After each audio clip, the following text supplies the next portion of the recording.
Hi ನಮಸ್ತೆ, Ashwini the perfect ಲುಕ್ಸ್ಗೆ ಮತ್ತೊಮ್ಮೆ ತಮಗೆಲ್ಲ ಸ್ವಾಗತ. ಲಾಸ್ಟ್ ಟೈಮ್ ವಿಡಿಯೋದಲ್ಲಿ budget friendly sari with glitter ಲೇಸ್ನ ನಾನು ಹಾಕಿದ್ದೆ. ಅದಕ್ಕೆ ಸ್ವಲ್ಪ ಇನ್ನೂ ಗ್ರ್ಯಾಂಡಾಗಿ ಲುಕ್ ಬರಲಿ ಅಂತ ಇಲ್ಲಿ ನಾನು ಮಿರರ್ನ ತಗೊಂಡಿದ್ದೀನಿ. ರೌಂಡ್ ಶೇಪ್ ಮಿರರ್ ಇದೆ.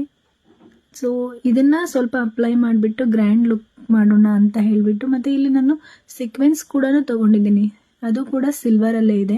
ಸಿಲ್ವರ್ ಗ್ಲಿಟರ್ ಲೇಸ್ ಮತ್ತು ಸೀಕ್ವೆನ್ಸು ರೌಂಡ್ ಶೇಪ್ ಮಿರರ್, ಇದರಲ್ಲಿ ಯಾವ್ದು ಸೂಟ್ ಆಗುತ್ತೆ ಅಂತ ಒಂದು ಚಿಕ್ಕ ಕಾಮೆಂಟ್ ಮಾಡಿ. ನಿಮ್ಗೆ ಯಾವ್ದು ಇಷ್ಟ ಆಗುತ್ತೆ ಅಂತ. ನನಗೆ ಯಾವ್ದು ಇಷ್ಟ ಆಗುತ್ತೋ, ಯಾವ್ದು ಸೂಟೇಬಲ್ ಆಗುತ್ತೋ ಅದನ್ನು ನಾನಿಲ್ಲಿ ಅಪ್ಲೈ ಮಾಡಿ ಇದನ್ನು ರೆಡಿ ಮಾಡ್ತೀನಿ. ಮತ್ತು ಇದರಲ್ಲಿ ಉಳಿದಿರುವಂಥ ಬಟ್ಟೆಯಿಂದ ಟ್ಯಾಸಲ್ಸ್ ಕೂಡ, ಲೈಟ್ ವೆಯ್ಟ್ ಆಗಿರೋ ಟ್ಯಾಸಲ್ಸ್ ಕೂಡ ನಾನು ಇದಕ್ಕೆ ಅಪ್ಲೈ ಮಾಡ್ತೀನಿ. ಫೈನಲ್ ಲುಕ್ನ ನಾನು ಮತ್ತೊಂದು ವಿಡಿಯೋದಲ್ಲಿ ಹಾಕ್ತೀನಿ. ಯಾಕಂದರೆ ವಿಡಿಯೋ ತುಂಬ ಲೆಂತ್ ಜಾಸ್ತಿ ಆಗುತ್ತೆ, ನೋಡೋಕ್ಕೆ ಲೇಟ್ ಕೂಡ ಆಗುತ್ತೆ, ಯಾರು ನೋಡೋದಿಲ್ಲ, ಸ್ಕ್ರೋಲ್ ಮಾಡಿಬಿಡ್ತಾರೆ ಅಂತ ಹೇಳಿಬಿಟ್ಟು ನಾನು ಸ್ವಲ್ಪ ಆಗಿನೇ ವಿಡಿಯೋನ ಪೋಸ್ಟ್ ಮಾಡ್ತಾ ಇದ್ದೀನಿ. ಇಷ್ಟ ಆದರೆ ರೆಡ್ ಹಾರ್ಟ್ನ ಕಮೆಂಟ್ ಮಾಡಿ. Thank you.